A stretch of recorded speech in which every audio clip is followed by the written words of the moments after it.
Ako naman yun yung bibira para sa mga bibida-bida. Dami naglabasan na kalabamulan na kasi katangkasin na sa pahawan na nga sila.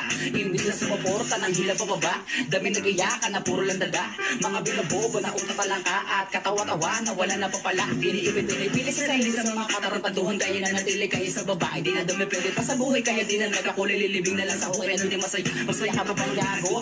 Ngayon kaharap mo gago. Kaya sino sa ating gago? Mga barak walang klaro. Wala ka na sa aking tago.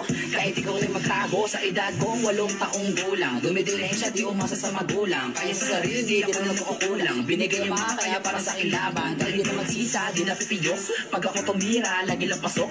Yan ang sa aking bisa, kahit walang manood. Ang mahalaga ang lakad ko ay laging paturok. Pataas ang palalim ng mga bara. Kahit di mo nalagyan ng pamagat. Sapagkat hindi ka kailangan kaya ko nakasarili. Kasi pangalan ko na may tumatak na. Pero pakiko, sino man mga gas. Sa akin kahit masaklap, di ka makakalasap. Kahit sa sumbahan, hindi ka malulugi. Kaso nga lang, palang ikaw ay laging bagsak.